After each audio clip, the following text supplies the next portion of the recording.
แล้วเพิ่นเห็นคลิปสองผัวเมียเนี่ยที่ว่าตกทุกข์ได้ยากมาจากประเทศไทยพี่น้องเอ้ยบ่มีเงินมีคำเนาะก็บ่มีเงินมีชาติอยู่เพิ่นก็มีข้าวสิให้ไปกระสอบหนึงเลยพี่น้องเอ้ยนี่ปอดเด้อข้าวสารช่างมีน้ำมกน้ำใจอะลีโอ้ยขอบบุญขอบคุณเด้อสร้างเด้อให้อยู่ดีมีแรงอายุมั่นขวัญยืนให้เจริญในหน้าที่การงานเด้อให้ร่ำให้รวยให้หั่งให้มีเด้อเพิ่นมีน้ำใจอะลีพี่น้องเอ้ยสร้างนี่เตรียมข้าวของเนาะนี่พี่น้องเอ้ยก็เป็นมะคุงมะพริกแล้วก็มะเขือมะนะเนาะมาให้เพิ่นแล้วก็ข้าวสารนำแน่พี่น้องเอ้ยประมาณอยู่หม่อง6-7 โลพี่น้องเอ้ยเนาะแล้วก็มีมุ้งมั้มแน่เนาะเพิ่นบ่มีมุ้งพี่น้องเอ้ยบ่มีผมบ่มีมุ้งเนาะตอนนี้เฮาได้มุ้งก่อนนี่มุ้งใหม่ๆได้เวลาซื้อไว้ตั้งดนแหละพี่น้องเอ้ยก็สิได้มามอบให้เพิ่นเนาะมุ้งใหม่ๆด่างบักใหญ่เนาะพี่น้องเนาะยังใหม่ๆเลยแหละเดี๋ยวสิกางให้เพิ่นเบิ่งเนาะพี่น้องเอ้ยบ่ล่ะก็สิได้มอบอันมุ้งให้เพิ่นมุ้งยังใหม่ๆเลยโอ้เอาโดยขอบมุกขอบใจแล้วเอาพึ่งมึงก็ดูมุ้งอ่ะสิพอดีกันนอนอยู่บ่พึ่งดูลองกลางมึงดูอ๋อใหญ่อยู่ได้พี่น้องเอ้ยนี่นอนได้4 คนอยู่เจ้าเนาะอ๋อโทบ่ล่ะซื้อตั้งโดนแล้วเนาะกับ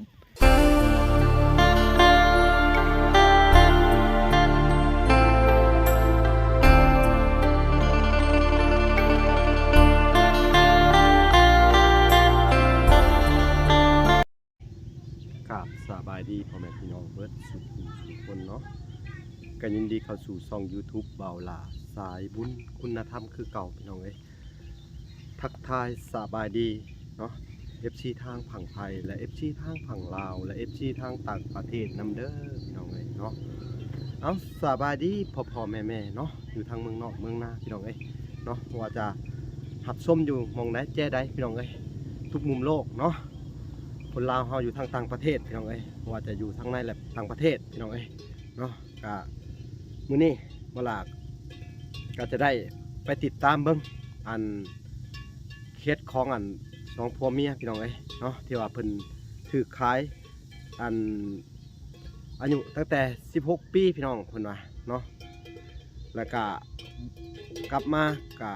บ่มีบ่อนอยู่บ่อนอาศัยพี่น้องเอ้ยเนาะพอถูกจับมาแล้วก็แถมยังพ่อแม่พี่น้องเอ้ยกับบ่มีพ่อแม่ก็ได้ตายจากไปตั้งแต่เพิ่นเริ่มจะไปไทยพุ่นแหละพี่น้องเอ้ยตั้งแต่เพิ่นไปไทยแรกๆเนาะไปก็ถือเขาหลอกเขาลวงพี่น้องเอ้ยเนาะอันนี้ก็ถามไผก็เป็นเสียงเดียวกันเบิดพี่น้องเอ้ยเพราะว่าเพิ่นว่าอันก็ไปแต่น้อยอีหลีพี่น้องเอ้ยแต่ว่าถือขายหรือบ่ถือขายน่ะมันก็เขาก็ต้องถามเพิ่นอีกทีนึงว่ามันสิจริงหรือบ่จริงพี่น้องเอ้ยทางเวลาก็ผู้ข้อมูลแต่น้ำเพิ่นนั่นแหละแต่ว่าน้ำชาวบ้านเพิ่นก็บอกว่าหายตัวไปแต่ยังน้อยพี่น้องเอ้ยเนาะแต่ว่าการสิถือขายมันก็อีกเรื่องนึงพี่น้องเอ้ยเขาก็สิสอบถามความจริงเนาะว่าจริงหรือบ่จริงพี่น้องเอ้ยเพราะว่าบางเทื่อเขาก็อาจสิบ่ฮู้น้ำเพิ่นเนาะว่าเรื่องราวมันเป็นอะไรเนาะแต่เขาก็อาศัยแต่คำเว้าคำจาของเพิ่นพี่น้องเอ้ยเนาะก็ต้องพังเบิ่งทั้ง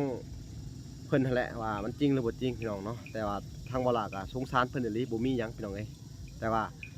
ก็มื้อนี้ก็ดีใจพี่น้องเอ้ยก็มีข้าวของเป็นอันข้าวสารแล้วก็มุ้งพี่น้องเอ้ยแล้วก็อันทั้งข้าวทั้งสร้างเพิ่นพี่น้องเอ้ยเพิ่นก็ให้เวลาไปเอาพี่น้องเอ้ยก็จะได้ไปแบะเอาเนาะโอเคก็สิบ่เว้าหยังหลายพี่น้องเอ้ยไปติดตามและรับชมกันเลยเนาะเคสนี้ก็น่าสงสารแฮงเนาะพี่น้องเนาะใครอยากช่วยเหลือเพิ่มเติมหรือว่าอยากช่วยอุปถัมภ์ค้ำสู้เพิ่นเนาะครอบครัวทุกข์ยากก็ทางบ่ล่ะก็ยินดีพี่น้องเอ้ยยินดีรับเอาเป็นสะพานบุญให้พี่น้องเอ้ยเนาะบ่ว่าจะภายในและต่างประเทศบ่ว่าจะอยู่ไสพี่น้องเอ้ยอยากช่วยเหลือเพิ่นคนละเล็กละน้อยก็บ่เป็นหยังพี่น้องเอ้ยที่สำคัญก็อยากให้เพิ่นมีเฮือนมีซ่านพี่น้องเอ้ยก็อยากให้เพิ่นมีเฮือนบ่ใหญ่บ่อันนั้นก็มีน้อยๆเนาะพออยู่พออาศัยก็โอเคเนาะพอได้หลบแดดหลบฝนได้ก็ยินดีพี่น้องเอ้ยเนาะบ่ล่ะก็ยินดีจะเป็นสะพานบุญให้ก็จะช่วยเหลือในการถ่ายทำพี่น้องเอ้ยแล้วก็ติดตามวิถีชีวิตเพิ่นไปพี่น้องเอ้ยเนาะว่าเคสนี้ก็ขาดแคลนทุกอย่างเนาะถูกตั้งแต่พ่อแม่ตายแล้วก็ตั้งใจสิไปหาเงินหาคำเนาะแต่ก็ถูกซ้ำอีกเนาะบ่ฮู้ว่าจริงหรือบ่จริง เฮากะได้พังปากเพิ่นเว้าเนาะกะโอเคพี่น้องเอ้ยจังไดก็ไปติดตามเลยครับชมกันพี่น้องเอ้ยก่อนสิไปครับชมคลิปนี้เนาะก็กดไลค์กดแชร์กดติดตามไว้พี่น้องเอ้ยเพื่อเป็นกำลังใจให้ทั้งครอบครัวเพิ่นและก็บ่าวลานํพี่น้องเอ้ยเอ้าโอเคเฮาไปเบิ่งกันเลยเอ้าพี่น้องหลังจากที่ว่าเพิ่นได้เห็นคลิปบ่าวลาเนาะเพิ่นก็มีน้ำใจเนาะทางอันช่างเพิ่นเนาะช่างที่ว่าเคยช่วยเหลืออาเบยมาก่อนเนาะเคยให้ข้าวข้าวของกันข้าวต้มขนมเพิ่นกินเนาะพี่น้องเนาะแล้วเพิ่นเห็นคลิปสองผัวเมียเนี่ยที่ว่าตกทุกข์ได้ยากมาจากประเทศไทยพี่น้องเอ้ยบ่มีเงินมีคำเนาะก็บ่มีเงินมีชาติอยู่เพิ่นก็มีข้าวสิให้ไปกระสอบหนึงเลยพี่น้องเอ้ยนี่ปอดเด้อข้าวสารช่างมีน้ำมกน้ำใจอะลิโอ้ยขอบบุญขอบคุณเด้อสร้างเด้อให้อยู่ดีมีแฮงอายุมันควรยืนให้เจริญในหน้าที่การงานเด้อให้ร่ำให้รวยให้หั่งให้มีเด้อเพิ่นมีน้ำใจอะลิพี่น้องเอ้ยสร้างนี่เพราะว่าเฮาก็บ่ฮู้ว่าสิตอบแทนบุญคุณจังไดเนาะมีแต่สิให้ทางอันซุเพิ่นนั่นน่ะขอบใจเจ้าเด้อได้บ่เป็นหยังดอกมัดดีๆรถสั่งบ่เบิ่งกับบ่บ่เบิ่งมีแต่ว่าเฮาสิไปมอบให้เพิ่นเลยเอาหานังมามัดดีๆก็ได้ใส่ดีๆใส่รถบ่พรขอบคุญขอบคุณพี่น้องเอ้ยเนาะเฮาก็สิอันมอบอันข้าวสารให้เพิ่นแล้วก็สิให้เพิ่นขอบใจทางอันช่างเพิ่นพี่น้องเอ้ยคือเพิ่นมีน้ำมกน้ำใจอีหลีพี่น้องเอ้ยเนาะก็เป็นข้าวสารโอ้ยังใหม่อีหลีได้พี่น้องเอ้ยนี่งามอีหลีเนาะพี่น้องนี่โอ้อันนี้บ่แม่น50กิโลพุ่นว่าสั่งค่อยซื้อเท่าไหร่1,000 บาทนี่1,000 นึงค่อยซื้อโอ้ยโดยเท่ากับว่าเจ้าเอาเงินให้เขา1,000พุ่นได้นี่ฮะเอ้าเขาเราก็ได้กุ้มกินหลายมื้อเติบแล้วนี่หลายมื้อเติบอยู่โอ้ยขอบบุญขอบคุณเจ้าเด้อโอ้มีกินเบิ่งนะโดยเราบ่มีอยู่มีกินอีหลีตกทุกข์ได้ยากอีหลีมาแต่ไทยพี่น้องเอ้ยเอาก็บ่มีคือกันแต่ว่าซอยกันปันกันกินโอ้สาธุบุญคุณเนาะเอ้าจังได๋ก็ให้อยู่ดีมีแฮงเด้อให้ร่ำให้รวยซั่นซะทำธุรกิจงานการของเจ้าก็ให้รุ่งให้เรืองเด้อสาธุนำเด้อให้เจ้าหังเจ้ามีสร้างเอ้ยเอ้าพี่น้องเอ้ยเพิ่นก็เปิดห้านอันซ่อมแป้งพี่น้องทั้งสร้างเพิ่นก็ขายทุกสิ่งทุกอย่างอยู่ในอันคนนั้นทั้งอยู่ใน7ซุ้มนี่แหละพี่น้องเอ้ยมาอันนี้สิมีห้านเพิ่น4แยกพี่น้องเอ้ยใครอยากสนับสนุนเพิ่นก็มาซ่อมรถซ่อมล่างเพิ่นเอาบ่แพงซ่อมรถซ่อมล่างก็เอาบ่แพงพี่น้องเอ้ยเอาขึ้นรถบ่พรพี่น้องเอ้ยนี่เฮาก็สิติดตามไปเบิ่งเนาะพี่น้องเนาะว่าได้บ่พอสิรถเจ้ามันสิวายนะใช่รถเป็นยังบ่หนักเติบด้วยนี่หัวใส่นอนลงใช่แหละโอเคไปโอเคซีโร่ตุ๊กก็ได้อยู่ร้านแย่แล้วบัดนี้เนาะเอาพี่น้องไอ้เพิ่นก็สิตกขอบใจเด้อสั่งให้อยู่ดีมีแฮงเด้อเอาขอบคุณเจ้าก็สิได้บุญสาธุให้ได้บุญหลายเด้อเอาบุญคำนำสู่เจ้าให้ถึงเลข6โตโลดเพิ่นว่าเอาสาธุเอาพี่น้องเฮาก็สิได้เดินทางไปมอบข้าวของให้เพิ่นจากสร้างผู้ใจดีพี่น้องเอ้ยเนาะผู้มีจิตใจเมตตาช่วยเหลือเพิ่นมนุษย์นำกันโอเคเนาะพี่น้องเฮาสิได้ไปพ้อกับเพิ่นอยู่เฮือนเลยพี่น้องเอ้ยโอเคเอาพี่น้องเอ้ยหลังจากที่บ่าวหลาเดินทางมาฮอดกับบ่าวพรนะพี่น้องเนาะบ่าวพรก็กำลังสัมภาษณ์เพิ่นอยู่ข้างในเนาะพี่น้องเนาะเฮาก็สิได้เตรียมข้าวของเนาะนี่พี่น้องเอ้ยก็เป็นมะคุงมะพริกแล้วก็มะเขือมะนะเนาะมาให้เพิ่นแล้วก็ข้าวสารนำแน่พี่น้องเอ้ยประมาณอยู่หม่อง 6-7 โลพี่น้องเอ้ยเนาะแล้วก็มีมุ้งมั้มแน่เนาะเพิ่นบ่มีมุ้งพี่น้องเอ้ยบ่มีผมบ่มีมุ้งเนาะตอนนี้เฮาได้มุ้งก่อนนี่มุ้งใหม่ๆได้เวลาซื้อไว้ตั้งดนแหละพี่น้องเอ้ยก็สิได้มามอบให้เพิ่นเนาะมุ้งใหม่ๆด่างบักใหญ่เนาะพี่น้องเนาะยังใหม่ๆเลยแหละเดี๋ยวสิกางให้เพิ่นเบิ่งเนาะแล้วก็มีข้าวสารน้ำแน่พี่น้องเอ้ยข้าวเจ้าเนาะพี่น้องเนาะมีข้าวเจ้าน้ำแน่พี่น้องเอ้ยนี่ข้าวเจ้าหอมมะลิเนาะเดี๋ยวเขาเสียลงมากองไว้อยู่นี่เนาะน่าจะได้มอบไปเป็นน้ำนี่แล้วก็ข้าวสารอีกอันน่าจะประมาณเกือบ50 กิโลพี่น้องเอ้ยที่ว่าบ่พรเอามาก่อนพี่น้องเอ้ยก็ในส่วนของข้าวสารก็ให้บ่พรเอาไว้ก่อนแล้วเนาะข้าวสารที่เพิ่นเอาให้เนาะก็คือสร้างผู้ใจดีพี่น้องเอ้ยที่ว่าเพิ่นให้ก็ขอบคุณเพิ่นเอ้าบ่จะให้บ่พรถือเข้าไปนำถือไปนำแน่เด้อพี่น้องเอ้ยผ่านไปแล้วเนาะโดจะช่วยมอบให้เพิ่น สบายดีอ้าย เป็นจังไดสบายดีสบายดี ของฝากเด้อดิ ให้บ่พรถือเข้าไปของฝากกันเด้อเฮามีของมาฝากเจ้าเล็กๆน้อยๆก่อนเนาะกินข้าวกับอีหยังนะฮะนก นกเข้ามาให้ โอ้ขอเบิ่งน้ำหน่อยได้บ่มันเป็นอะไรนกอีหยังนะข้าวอีหยังคือเป็นแบบนะฮะ เอาหมด ข้าวเบิดเลย โดย โอ้มันแห้งพี่น้องเอ้ยติ๊บข้าวบ่นี่ฮะ โดย บ่ได้มีผาบ่หรือไปเก็บเอามาแต่ไสนี่ มี โอ้ไปเก็บเอามาบ่หรือเขาให้อันนี้ฮะ ไงมา เขาให้มากินข้าวกับนกนกอีหยังสื่อมันน่ะฮะ นกเขา นกเข้า โดย โอ้กินนกเข้านะพี่น้องเนาะพี่น้องเอ้ยบ่ลาก็สิได้มอบอันมุ้งให้เพิ่นมุ้งยังใหม่ๆเลยโอ้เอาโดยขอบมุกขอบใจแล้วเอาพึ่งมึงก็ดูพึ่งมึงก็ดูมุ้งอ่ะสิพอดีกันนอนอยู่บ่พึ่งดูลองกลางมึงดูอ๋อใหญ่อยู่ได้พี่น้องเอ้ยนี่ นอนได้อยู่ นอนได้4 คนเจ้าเนาะ โดย อ๋อโทบ่ลาซื้อตั้งโดนแล้วเนาะกับเห็นว่าซุเพิ่นบ่มีก็เนาะได้โอกาสว่างๆก็ติดใช้รถจักรมานำอยู่พี่น้องเอ้ย เนาะ พอได้ใช้ชั่วคราวก่อนแต่ว่าผมเขาบ่มีเด้อผมหมอนบ่ได้จังสิได้คนคั่วมาให้ใหม่อีกทีหนึงเนาะก็เป็น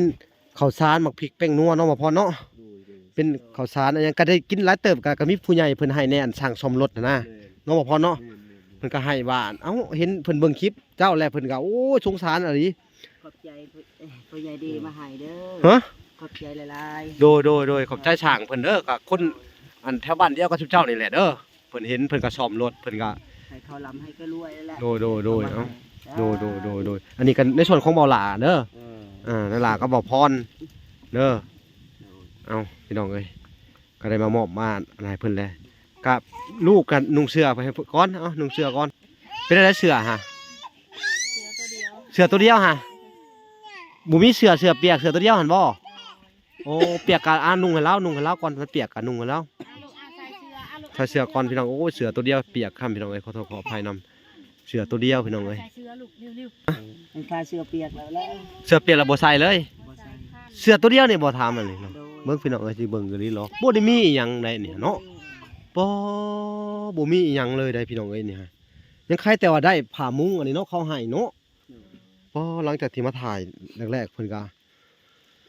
บ่ได้มีอีหยังแล้วก็ได้เขาวได้หยังมาเพิ่มอันนี้มันโยกก็ได้เนาะเขามาล้มมาจักหน่อยฝนสิตกระวังเด้อพากันขอไปอยู่เฮือนเขาได้บ่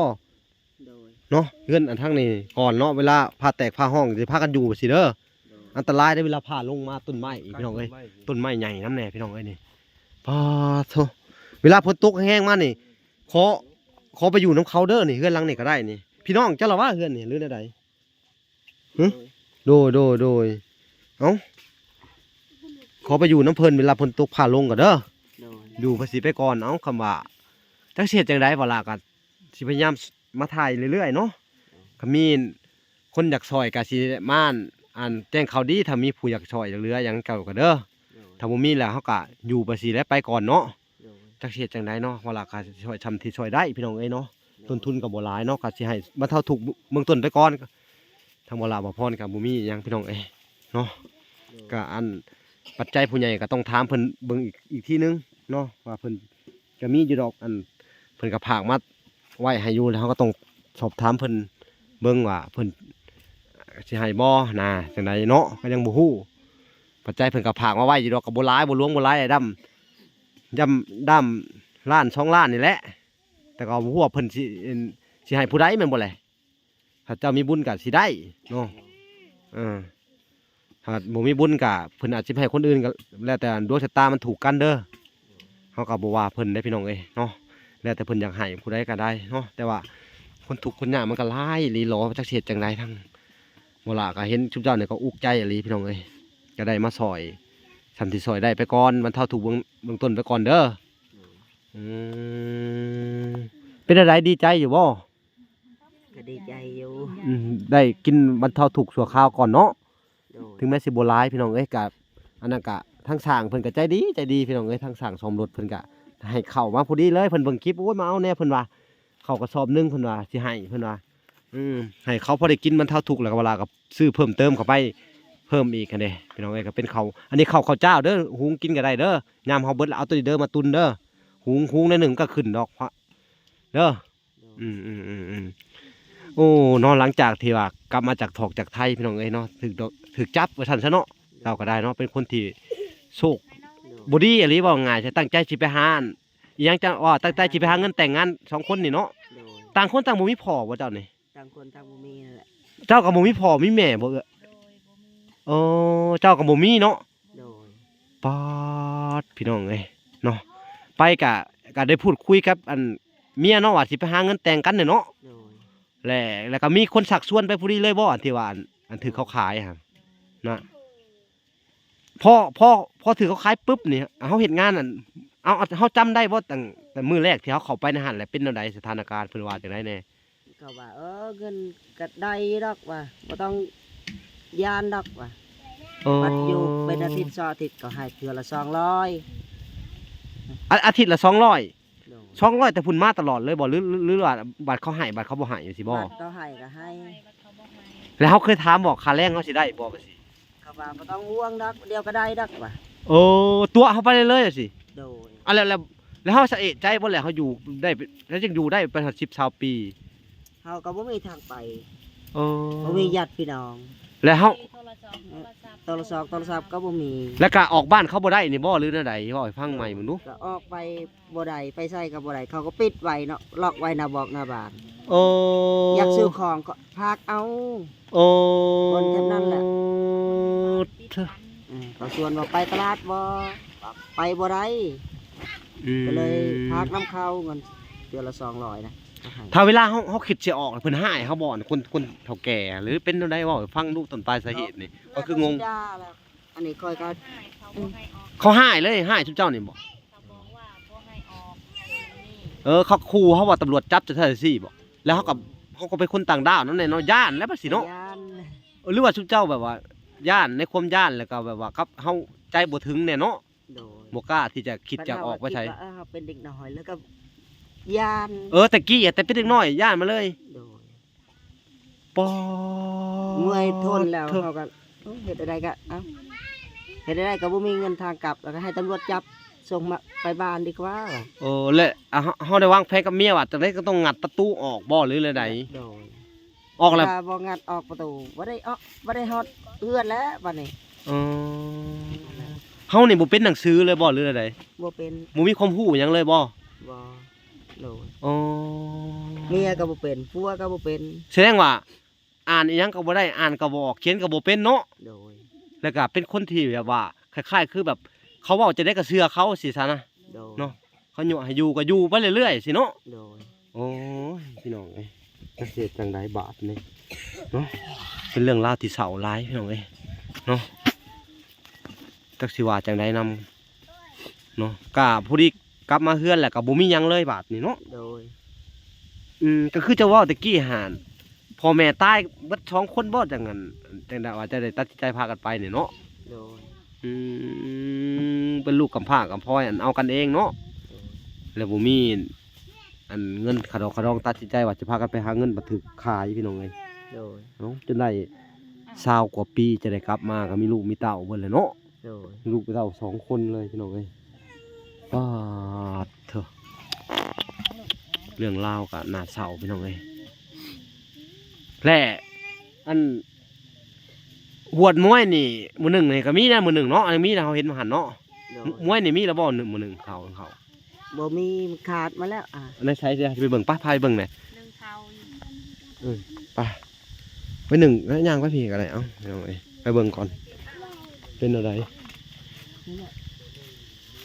โอ้มาหนึ่งกินอยู่พี่เนาะ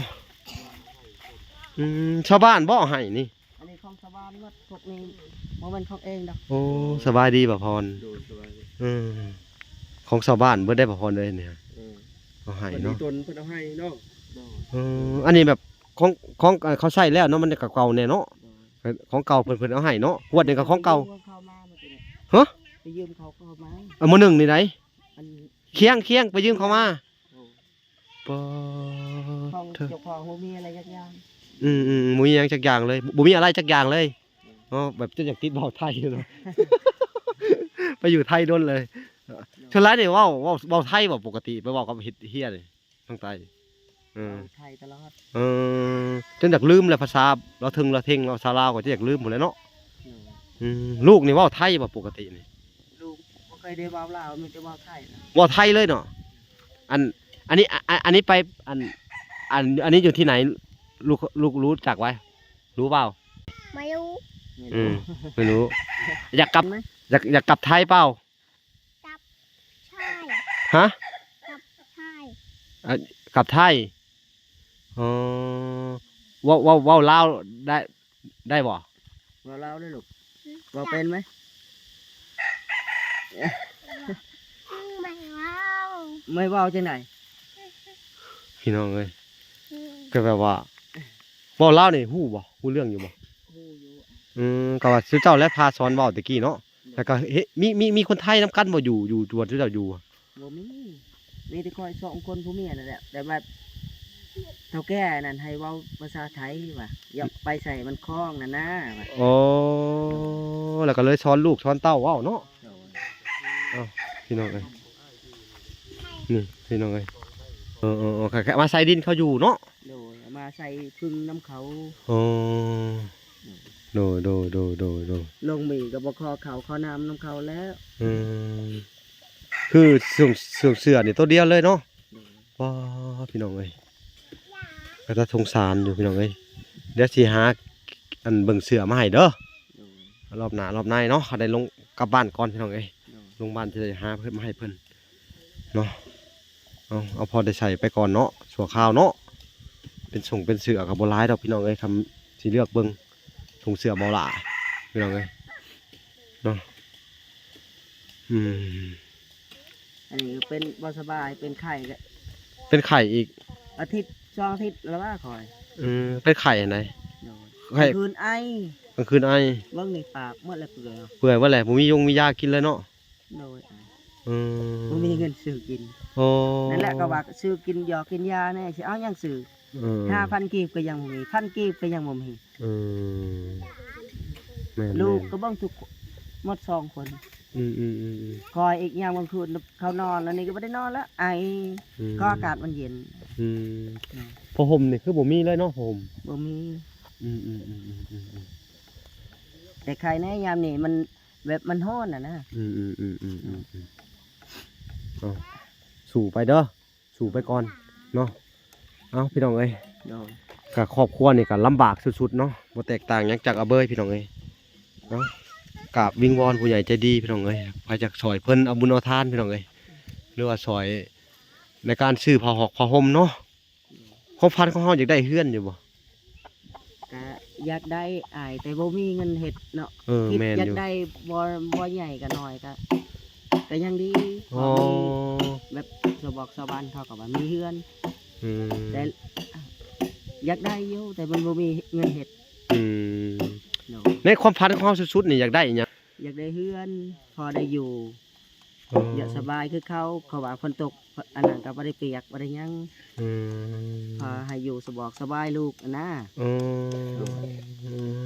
โดยเนาะก็อยากได้เฮือนพี่น้องความพันของคนเฮาเนาะที่ว่าทุก ก็ อย่าง ว่าทุกการสร้างคำได้เรือนได้ชาติก็ว่าให้ลูกเต่าสบาย อื นิดนึ ม ง ว่าได้หลบแดดหลบฝนได้เนาะ โดย พี่น้องเอ้ยจักสิว่าจังไดดี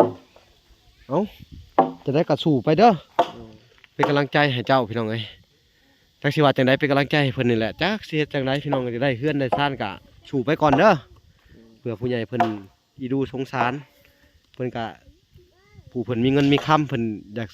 ช่วยเหลือเล็กๆน้อยๆก็มีบางเทื่อเนาะถ้าบ่มีก็จักสิเฮ็ดจังไดแหละเนาะ โดย ถ้าบ่มีก็เฮายอมรับชะตากรรมของเฮาเด้อ โดย เนาะพี่น้องเอ้ยไผที่อยากช่วยเหลือเพิ่นเพิ่มเติมก็ยินดีเด้อพี่น้องเอ้ยนี่เวลายินดีเป็นสะพานบุญให้เนาะติดต่อทักแชทเข้ามาได้พี่น้องเอ้ยเนาะพอได้ช่วยเหลือเพิ่นเอาบุญเอาทานพี่น้องเวลาก็สิพยายามมาถ่ายมาติดตามเบิ่งเพิ่นไปเรื่อยๆพี่น้องเอ้ยเนาะ โดย เอาโอเคเนาะเดี๋ยวสิไปเบิ่งกระท่อมจะอีกวัดหนึงไปก่อนสิกลับบ้านพี่น้องเอ้ยเนาะเถอะ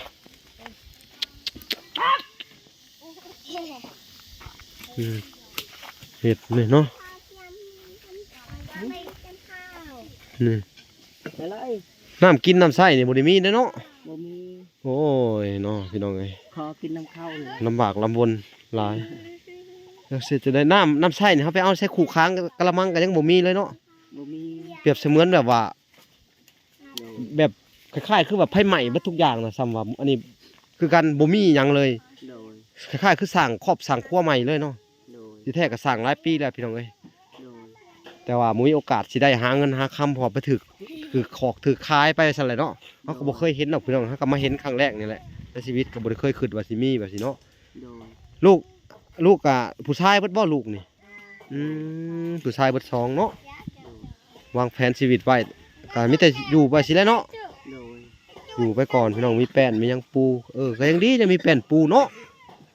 จะขอน้ำกระเจ้าล่ะ ขอเขาเจ้าเอามาอยู่นี่เนาะ โดย เวลาก็มีข้าวมีน้ำมาให้เพิ่นมีอันน่ะทั้งอันน้ำปูน้ำปลาไอ้หยังอะมักไอ้มวยไหมมักพริกแล้วก็เครื่องตำบ่พรก็ได้ซื้อปลาแดกอันแป้งนัวกับตำบักหุ่งกินแล้วเด้อเอาพากันตำกินกับลูกกับเต้าก็บ่มีหยังหลายข้าวกะหาอันพอมีของกินแล้วเนาะถ้ามีข้าวกินแล้วก็มีแต่ไปหาเพิ่มเติมอีกเด้อ โดย อย่านั่งซื่อๆเด้อเพราะว่ามีผักมีหญ้ามีตัวใดก็อันนั้นก็ไปหาแหน่ โดย พวกอันดอกกระเจียวเด้อยามนี่เนาะดอกกระเจียวน่าสิมีอยู่ในโคกในหยังเด้อไปหามาไว้เด้อสิซื้อนํเด้อ โดย เข้ามามื้อหน้ามื้อในอยากกินอยู่พี่น้องเอ้ยสิซื้อไป โดย อันฝากครอบครัวอยู่เพิ่นบ่เคยกินดอกกระเจียวไปหามาเด้อสิเมาซื้อน้ำก็สิให้อยู่ดอกเด้อมุ่งหาพากันกลางเด้อยามกลางคืนมาแหละเด้อ โดย มานอนในนี่ได้ฮอดซันตั้งแต่มาถึงกรุงเทพพุ่นบ่เพิ่น โดย โดยเอ้าจำเป็นแล้วพี่น้องเอ้ยในเมื่อมันบ่มีบ่อนอยู่อาศัยก็จำเป็นเฮ็ดน้อยๆไว้สิไปก่อนอยู่ไปก่อนเนาะ โดย สงสารเฮาหาอยู่หากินได้สงสารมีไว้มีมือ แต่ก็เฮานี่อันวางแผนไว้อยู่บ่กับเมียว่าสิอยู่จังไดกินจังไดอันนี้ ก็ อืม วางอยู่ แบบใดเขาวางไว้นี่สมมุตินะ ก็ว่าให้ถ้าได้เงินก็เฮาเฮ็ดเอื้อน เฮ็ดน้อยๆไปก่อนสิเนาะ น้อยๆไปก่อน โอ้ นั่นน่ะนะแต่ถ้าบ่มีเฮาก็อยู่แบบนี้แหละ อยู่แบบนี้ไปก่อนเนาะ โดย เอ้าจังได๋ก็เป็นกำลังใจให้เด้อพี่น้องเอ้ยเนาะเป็นกำลังใจให้ทั้งเพิ่นสู่ต่อไปเด้อ โดย โอเคเอาคลิปนี้ก็บ่มีหยังหลายพี่น้องเอ้ยบ่ละก็ได้มาเอาเครื่องเอาของมาผักมาต้อนเพิ่นเล็กๆน้อยๆเนาะเอาก็สิได้จบคลิปก่อนพี่น้องเอ้ยพอกันใหม่อีกคลิปหน้าเด้อสิได้มาเยี่ยมมายามเจ้าใหม่รอบหน้าเด้อ ครับให้ร่ำให้รวยเด้อ โอ้ยสาธุเด้อโอ้ยสาธุลูกก็ให้จะยัวอยู่จะกินนมบ่นะฮะโอ้เอาบ่รบกวนเลยเด้อบัดนี้เด้อเอาสิได้กลับก่อนพี่น้องเอ้ยเอาสบายดีบ๊ายบาย